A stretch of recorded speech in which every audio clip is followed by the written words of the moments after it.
Glenn, we understand that right at the crossroads of Metcalfe and Queen, and the folks don't realize that, that's literally at the foot of Parliament Hill. You can see Parliament Hill from there. Police made an arrest of one of the so-called leaders and organizers of the convoy, Glen McGregor. Yeah, just to be clear, Evan, we had a camera out there at that intersection, and they recorded police arresting somebody, not one of the leaders of the convoy or of the protest. It appeared to be a gentleman who had been there for some time with his car parked directly in front of the impromptu stage that the protesters had set up. And he was taken to the ground. Our cameras recorded this, and struggled a bit, and as he was led off into a police cruiser.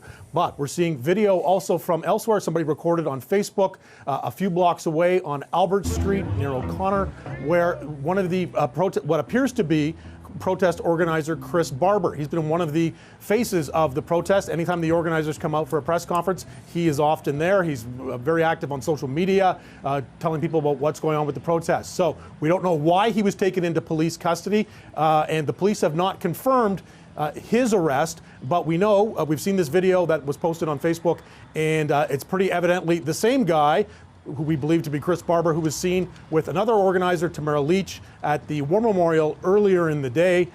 So we think we're pretty certain that that is Mr. Barber, who's been taken in. We don't know also what he was charged with, exactly when the arrest occurred. So what we are seeing here, though, overall, is some initial first arrests in the red zone, in those areas where police have been pretty much standing back and watching for the last 3 weeks. They're now affecting a small number of arrests that we've seen so far. This is not like what we saw in Windsor, where you had big waves of police in lines moving in, but they seem to be picking off people one at a time. Yeah, okay, Glen McGregor, we'll get the latest on that. Now, this is important. Chris Barber, for those people, and Glenn knows because he's been at these press conferences, or he's been chased out of them, frankly.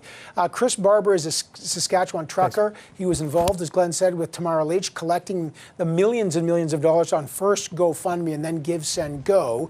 Chris Barber was then found to have had at his shop in Saskatchewan 2 Confederate flags on the wall. There's videos of it. And then he did a video saying, oh, it's nothing. Yeah, I do have Confederate flags. He dismissed them as just pieces of cloth. So I know there's a lot of, there people here that support the Confederate flag. The guy that was arrested, we think, Chris Barber, and there's video of it that Glen McGregor's confirming, he is one of those guys that openly flies the Confederate flag at his own shop. Now, if he is being arrested like that, that would maybe reveal a strategy as they start containing the area that the police are going after, as to use Glenn's words, picking off the leaders, as it were. Okay, Glen McGregor will have more as you're looking at live shots here of look, this is a weird thing. You're seeing people on bikes. We've all been walking around this area. The trucks aren't moving anywhere. So how the horns are now honking, which, again, there's an injunction against that, but they're doing it anyway.